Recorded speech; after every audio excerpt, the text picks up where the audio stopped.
Oi, eu vim falar sobre uma das ferramentas utilizadas pelo Stanislavski no trabalho do ator, que é o tempo rítmico. Bom, falando de um jeito bem simples, o tempo rítmico ele está presente em tudo que está acontecendo. Tanto com o trabalho do ator em cena e no palco, quanto na nossa vida cotidiana. No jeito que a gente fala, no jeito que a gente abraça alguém, nas pessoas ao nosso redor. Tudo isso, nos nossos sentimentos também. Tudo isso tem esse tempo rítmico certo. Na comédia, por exemplo, eles utilizam um tempo rítmico mais rápido, que é pra causar aquela tensão, sabe, no ator na hora de fazer a cena. E existem alguns jeitos, alguns métodos de você testar o tempo rítmico das coisas. Um deles é fazendo a utilização do metrônomo. E o outro é com a música. Eu particularmente amo fazer a pesquisa, o estudo do personagem utilizando a música porque, na minha opinião, a música ela ajuda o ator a encontrar o universo rítmico do personagem, sabe? Podemos citar também como exemplo filmes, geralmente de suspense e de terror, com ajuda da sonoplastia, aquele sonzinho de fundo, sabe? Que dá aquela tensão no telespectador, na pessoa que tá assistindo, que dá um medo na pessoa, a pessoa fica vidrada, sabe que vai acontecer alguma coisa naquela cena, naquela hora. E o ator não precisa necessariamente estar em movimento para o tempo rítmico dele ser rápido. Stanislavski fala muito sobre os dois tipos de tempo rítmico, que é o tempo rítmico externo e o tempo rítmico interno. O externo, ele tá ligado aos nossos movimentos, ao nosso corpo, ao jeito que a gente corre, ao jeito que a gente pula. E o tempo rítmico interno, ele está ligado aos nossos sentimentos, à nossa imaginação, às nossas emoções. Se a gente está ansiosa, se a gente está alegre, se a gente está bravo. E nós trouxemos alguns exemplos na prática para vocês verem como tudo isso funciona. E é isso, daqui a pouco vocês vão assistir aí os exemplos e eu espero que vocês gostem. Ok, mas o que é esse tempo ritmo? Bom, primeiramente eu vou falar o que é tempo e ritmo na música, para vocês entenderem um pouquinho melhor, para terem uma noção um pouquinho melhor, para aí sim a gente partir para o que é tempo e ritmo na atuação. O tempo, na música, o tempo é a duração dos movimentos com que você se deve executar um trecho. E o ritmo é a forma musical de organizar os sons e as pausas dentro desse trecho, ou seja, dentro do tempo. O tempo e o ritmo, além deles se interligarem, deles precisarem um do outro o tempo todo, eles são completamente variáveis. Você pode ter um mesmo ritmo em tempos diferentes e você pode ter um mesmo tempo e com ritmos completamente diferentes. A gente vai demonstrar agora na música o que seria isso.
Então, como vocês puderam ver, o tempo e o ritmo, eles se ligam o tempo todo. Um não pode existir sem o outro. O tempo precisa do ritmo e o ritmo precisa do tempo.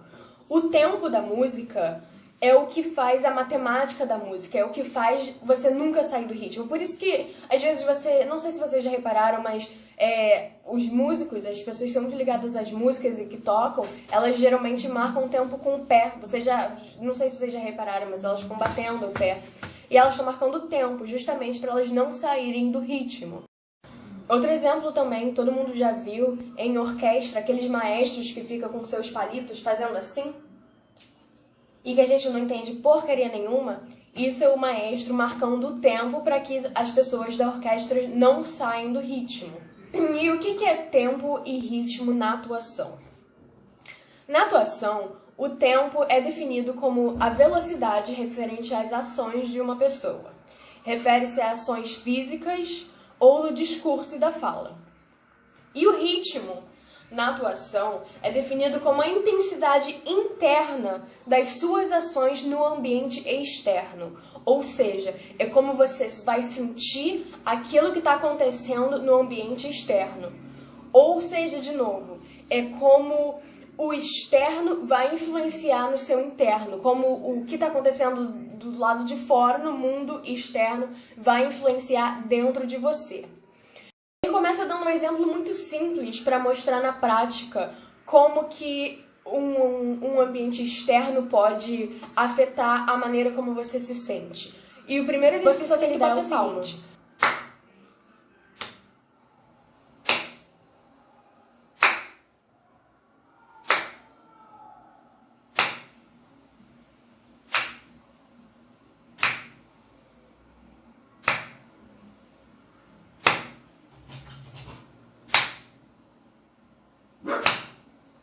bem chato, né? Bem tedioso. E a velocidade que eu fiz essas palmas, o tempo em que eu fiz essas palmas, provocou em você uma sensação de tédio, uma sensação de chatura. Agora, se você pega esse mesmo tempo e você adiciona um ritmo,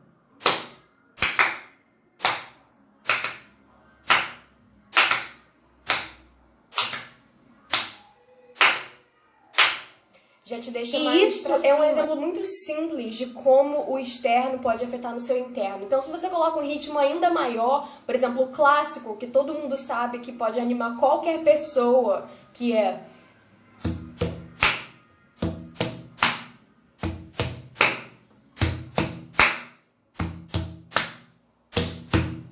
Tá todo mundo já preparado para cantar a música que eu sei. Então, é incrível como o simples do ambiente externo pode afetar no seu interno. Isso é só um dos exemplos, a gente vai começar a ir mais a fundo. Outra coisa muito importante que Stanislavski fala é que você precisa ter as circunstâncias dadas. Sempre. Você sempre precisa montar as suas circunstâncias. Isso é, onde você está, por que você está aí, o que você está fazendo aí, quem são essas pessoas à sua volta, se você tiver pessoas à sua volta. Você sempre precisa saber o que você está fazendo, onde você está indo, você precisa ter uma pré-definição na sua cabeça. Porque é isso que vai determinar o seu tempo e ritmo interno. E por que a gente tem que montar as circunstâncias? Porque só se pode tornar verdadeiro e orgânico quando você cumpre ações físicas em circunstâncias concretas e com um propósito forte. Senão fica completamente falso. Então, nós nos condicionamos onde absolutamente tudo que a gente faz existe uma situação tudo justificada. Que você faz na atuação tem que ter um porquê. Absolutamente tudo. E isso vai determinar completamente o seu tempo ritmo. Por exemplo, agora, você tá andando na rua e é um dia ensolarado. 1. Para onde você tá indo? 2. O que você tá indo fazer? 3. Qual é o seu objetivo indo fazer o que você tá indo fazer? E você tá andando na rua e de repente você vê uma nota de R$20 no chão. E aí você para e analisa como que isso afetou o seu tempo ritmo interno, como que isso alterou a sua intensidade interna. Um outro exemplo simples. Você tá passando um vestido, uma blusa, uma roupa. E você tá passando essa roupa porque você tá indo num evento muito importante pra você. Dê a sua circunstância. Por que esse evento é tão importante pra você? E pra onde você tá indo? Pode ser um encontro com um cara ou uma mulher que você gosta muito e tá super ansioso. Pode ser uma reunião com um produtor que pode abrir portas para muitos castings para você. Não importa. Você pensa no evento, pensa por que esse evento é importante para você, para onde você tá indo. Sabendo disso, você tá lá passando sua roupa. O seu ritmo interno tá rápido. O seu ritmo interno tá rápido porque você tá ansiosa, provavelmente tá nervosa, dependendo da circunstância que você deu. Mas seu ritmo interno tá rápido. E aí você escuta alguém bater na porta. Como que o seu ritmo muda? Você vai lá, você vai abrir a porta, mas sem querer você esquece o ferro de passar em cima da roupa que você tava tão ansioso passando.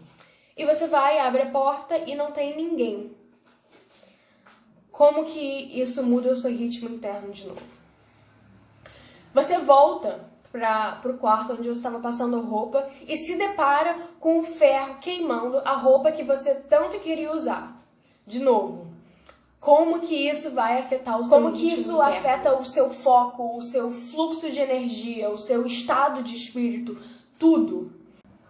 Então esses são só pequenos exemplos para vocês entenderem melhor como que o nosso tempo-ritmo muda o tempo inteiro, dependendo das circunstâncias que são dadas, dependendo do que acontece à nossa volta.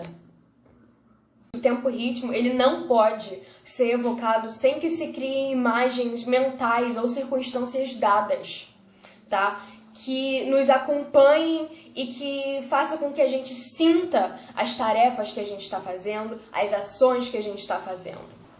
Porque as duas coisas estão completamente ligadas. Uma produz a outra o tempo todo. As circunstâncias dadas evocam o tempo-ritmo e o tempo-ritmo nos faz lembrar das circunstâncias dadas.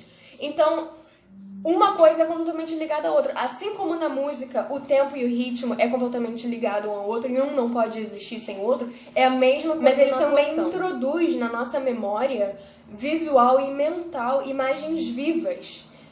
E a partir disso vai definindo como a gente está sentindo e como a gente vai reagindo. Cada paixão humana, cada estado de espírito e vivência tem seu tempo. Cada fato, cada evento tem inevitavelmente o seu próprio tempo. E se o tempo não corresponder ao evento, o resultado é cômico.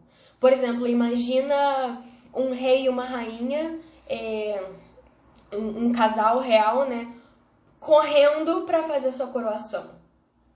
Esse é um exemplo que se torna cômico.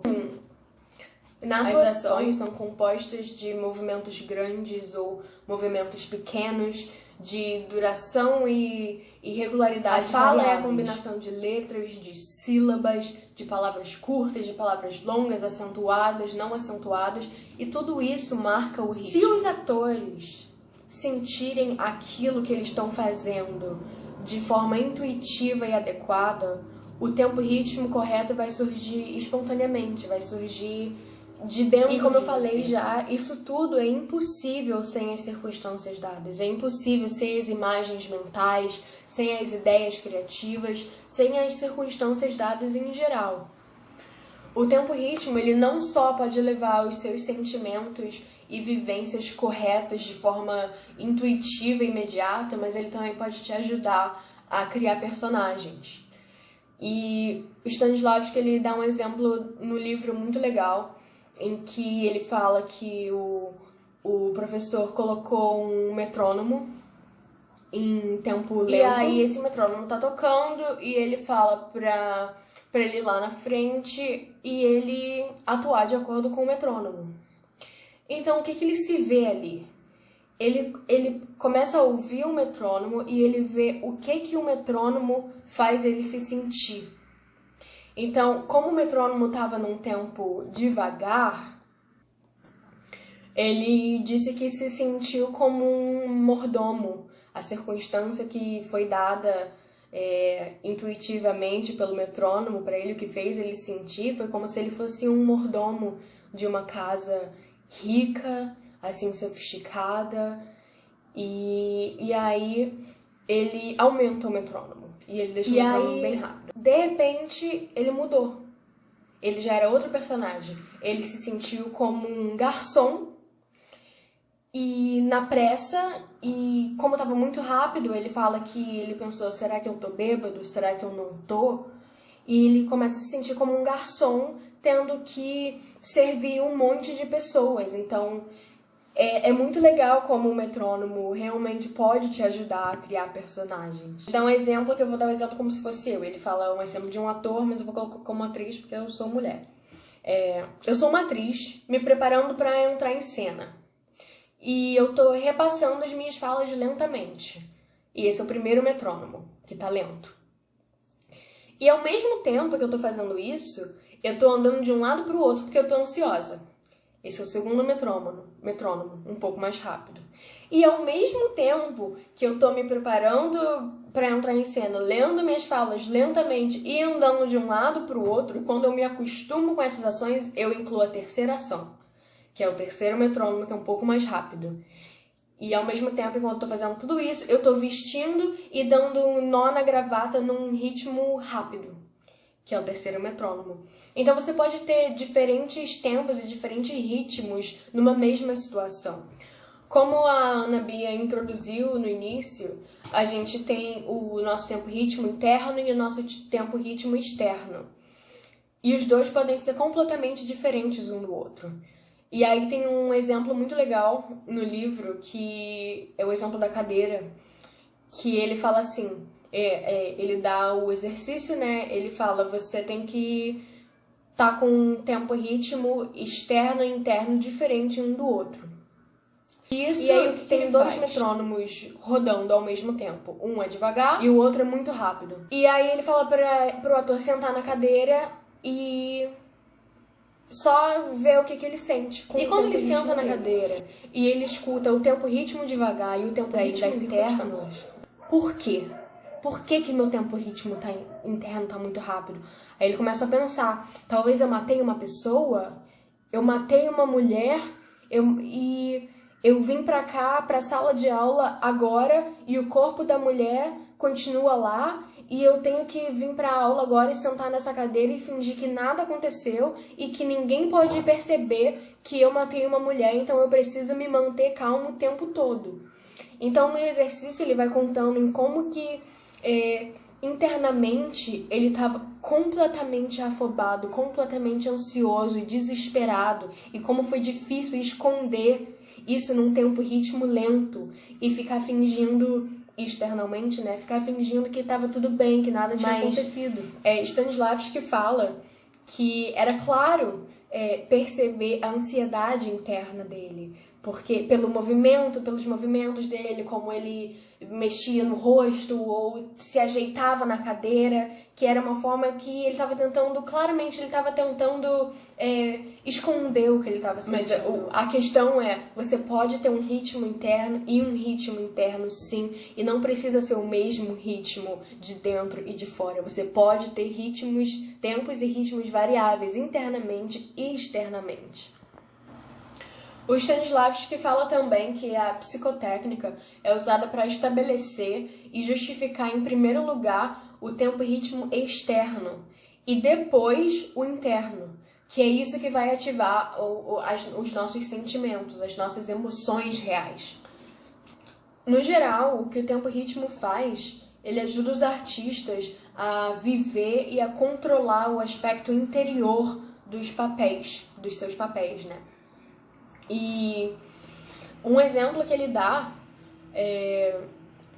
muitos atores, os atores que são realmente ligados no tempo ritmo, que são os melhores atores, antes de começar uma peça, antes deles entrarem em cena, eles ficam na coxia só ouvindo a peça, só para conseguir perceber qual o tempo ritmo que tá na peça, para saber qual o tempo ritmo ele vai entrar, para ele não acabar matando a peça toda. Porque se a peça tá num tempo ritmo 200 e ele entra num tempo ritmo 50, vai ficar uma bosta, entendeu? E relembrando de novo que isso é muito importante, isso é enfatizado inúmeras vezes, que para ativar a nossa imaginação, a gente tem que dar as circunstâncias dadas. Sempre. Sempre, sempre, sempre. Não é, nessa vez não precisa. Não, sempre. Qualquer coisa que você faça, você tem que dar as circunstâncias dadas. Você tem que dar o onde estou, o que estou fazendo aqui, por que eu tô aqui, quem são essas pessoas à minha volta, se tiver pessoas, né? Você sempre tem que saber o porquê de tudo que você tá fazendo. Mas para que a gente possa dominar mesmo o tempo ritmo, a gente tem que ter total consciência do nosso ritmo e do nosso tempo na nossa própria vida. Porque todos os seres humanos deveriam ter a consciência do andamento ou de alguma outra forma de medir os sentimentos, os movimentos, as ações, os pensamentos, a respiração, a pulsação, os batimentos cardíacos, a condição geral, tudo. E ele diz que o que importa é que na busca por um tempo ritmo, a gente consiga desbloquear os sentimentos que tem dentro de nós. E aí ele faz uma pergunta que eu achei muito interessante que eu vou fazer para vocês. Em que tempo ritmo vocês acordaram hoje? Nós podemos passar do tempo ritmo para o sentimento e do sentimento para o tempo ritmo. E todos os atores devem dominar essa técnica. Bom, nós vimos anteriormente que o tempo ritmo da ação afeta os nossos sentimentos. Mas como isso tudo funciona na nossa fala? Se o efeito do tempo ritmo sobre as nossas ações for igual ou mais fraca do que sobre os nossos sentimentos, então a psicotécnica do ator se enriquecerá muito com esse novo método de trabalho, que consiste em usar o externo para influenciar o nosso interno, ou seja, usar o tempo ritmo da fala para influenciar o nosso sentimento. Se o ator deseja criar o tempo-ritmo na fala, ele não precisa apenas dividir os sons em grupos, e sim marcar as falas mesmo, criando assim as barras de fala. Inicialmente, o metrônomo produziu essas barras por ações. Mas e na fala? Como que o ator consegue sincronizar a fala com as sílabas, com as letras, com a batida? Bom, a gente tem que contar mentalmente, não usar o metrônomo. E sempre ficar ouvindo instintivamente o tempo-ritmo das coisas que a gente está ouvindo, das coisas que estão acontecendo. Exemplo, existe uma grande diferença em você dizer: eu cheguei aqui, fiquei esperando por muito tempo, inutilmente, e fui embora. E dizer: eu cheguei aqui, fiquei esperando inutilmente por muito tempo e fui embora. No primeiro, a gente tem mais calma. E no segundo, a gente consegue perceber o nervosismo e a ansiedade da pessoa que está falando. Se o ator quer fazer uma fala lenta e suave, uma dica que ajuda muito é ler lentamente e fazer o uso também do metrônomo de fundo, preservando o fluxo de cada palavra, das sílabas e também do ritmo. E também não podemos esquecer de justificar cada uma dessas palavras internamente. Quando a gente estiver lendo, a gente tem que dar o devido valor sonoro e rítmico para as sílabas, para as palavras e para as falas. Também é muito bom a gente dividir as frases em barras de fala. Não podemos esquecer também das ênfases, que são as coisas que dão sentimento e vida na hora da criação do personagem. Bom, na música, a gente canta palavras e melodias. Quando não existe essa palavra cantada, a gente canta o acompanhamento e preenche as batidas que faltam no compasso. E na prosa, funciona da mesma maneira. As letras e as palavras e as sílabas substituem as notas musicais. As pausas e as respirações preenchem um momento rítmico em que a gente não canta. Normalmente é aquele momento em que fica só o som do instrumental. Ou seja, a gente pode ser ativo ou também inativo no tempo-ritmo. As pausas e respirações também são muito importantes na fala, pois desempenham um papel crucial e super importante na hora de dominar a técnica do nosso próprio tempo-ritmo. Alguns especialistas falam que esse processo se chama tuntimação. Eles explicam que é quando você vai cantar uma música e você esquece a letra. E aí você começa a emitir sons que você não sabe o significado, como tum-tum. E essa é a explicação que eles dão para isso. A tuntimação em prosa é a ponte que une frases muito diferentes com ritmos também muito diferentes. O tempo-ritmo, ele afeta muito a nossa vida, nossos sentimentos, nossas emoções, nossa imaginação, tanto de forma conclusiva quanto de forma intuitiva e consciente. E isso funciona também quando a gente está no palco. O tempo-ritmo é o estímulo direto para o ator que está em cena. Bom, em primeiro lugar, é impossível atingirmos o sentimento correto com o tempo-ritmo errado. Em segundo lugar, a gente não pode descobrir o tempo-ritmo correto sem antes vivenciar o sentimento que está por trás dele. O tempo-ritmo e o sentimento possuem uma conexão indispensável, tanto o tempo-ritmo com o sentimento, quanto o sentimento com o tempo-ritmo. Eles são interconectados e interativos. Nós possuímos estímulos diretos e imediatos para cada um dos nossos impulsos psicológicos. As nossas falas, as nossas palavras, nossa imaginação, nossas representações, tudo isso afeta imediatamente a nossa mente. E falando sobre as pausas, muitos atores esquecem ou não fazem o subtexto na hora de fazer a cena, porque eles têm medo de ficar aquele vácuo, sabe? Aquele vazio entre uma fala e outra, e aí acabam atropelando toda a cena, causando assim um desgaste na cena, fica uma cena embolada, você não consegue entender o que ele está falando, muitas vezes pela falta de um subtexto. E, enfim, isso é muito importante.